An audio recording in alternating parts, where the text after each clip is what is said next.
Well, cotton farmers want to protect what's left of their infrastructure, which is why they want U.S. Secretary of Agriculture Tom Vilsack to add cottonseed to the other oilseed provision of the current Farm Bill. However, as TWILA's A.J. Sabine shows us, Vilsack says he wants to help the industry, but Congress stands in his way. The road toward a safety net for cotton farmers outside the Stacked Income Protection Plan, or STAX program, outlined by the 2014 Farm Bill may lead to a dead end unless Congress acts. Here's the problem. Growers across the Cotton Belt, including Louisiana, need cottonseed added to the other oilseed provision under the current Farm Bill. The move would provide farmers with a price loss coverage plan, or PLC. However, under the STAX program, such a safety net does not expressly give cotton growers the protections they need to keep their infrastructure. Cotton grower and American Soybean Association Chairman Wade Cowan says with the program growers have now, they don't have the safety net they need. It's really causing a lot of heartache in the farm industry, and we're really afraid that cotton farmers in those areas of the country that have cotton will lose infrastructure. And so we've been very supportive of this move to make cottonseed a minor oilseed. Louisiana cotton farmers, among the other cotton-producing states, have argued that U.S. Secretary of Agriculture Tom Vilsack has the power to make cottonseed a minor oilseed under the statutory language of the 2014 Farm Bill. However, when asked why he hasn't made such a designation, Vilsack responded simply, quote, "Because I don't have the authority." When Congress passed the Farm Bill, they had the ability to include cotton and cottonseed in the ARC and PLC program.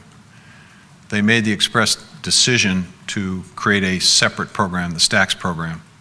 The reason they did was in part a response to the WTO Brazil case where we lost and we faced potential retaliation because of what WTO ruled was inappropriate assistance and subsidy to the cotton industry.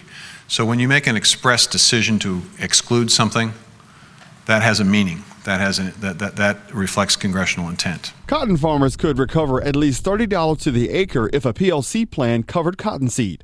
Cowan, who grows 800 acres of cotton, explains that while the payment is small, it could save farmers from total loss on covered acres. Everyone that you talked to, Larry Combest was actually my congressman in the 202 Farm Bill when they put the minor oilseed provision in. And as he looked at it, he said it's still in there. And so it's very frustrating, but hopefully that Chairman Conaway and Vilsack can find a way to get this done and get it moving forward and have a more permanent fix. On the other hand, Secretary Vilsack explained during his Commodity Classic press conference that while he does not have the authority to override Congress, his office has reached out to help the industry. We could use the Commodity Credit Corporation's resources to provide some kind of payment program similar to the transition program that was in place for 2014 and 15 for cotton growers.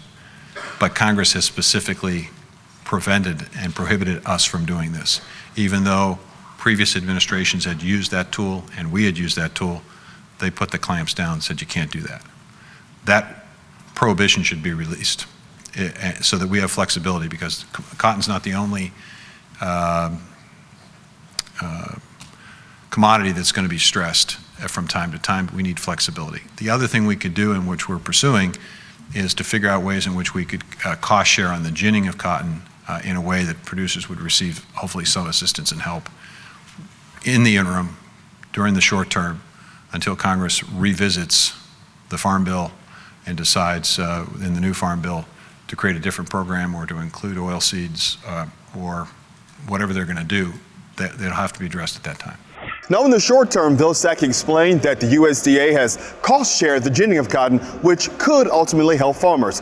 However, Kristen, it's really up to Congress to help Louisiana cotton growers, in fact, all cotton growers in the Cotton Belt, to come up with some kind of safety net, maybe in the next Farm Bill. Well, I hope they get something figured out to keep that industry alive in Louisiana. TWILA's A.J. Sabine, thank you.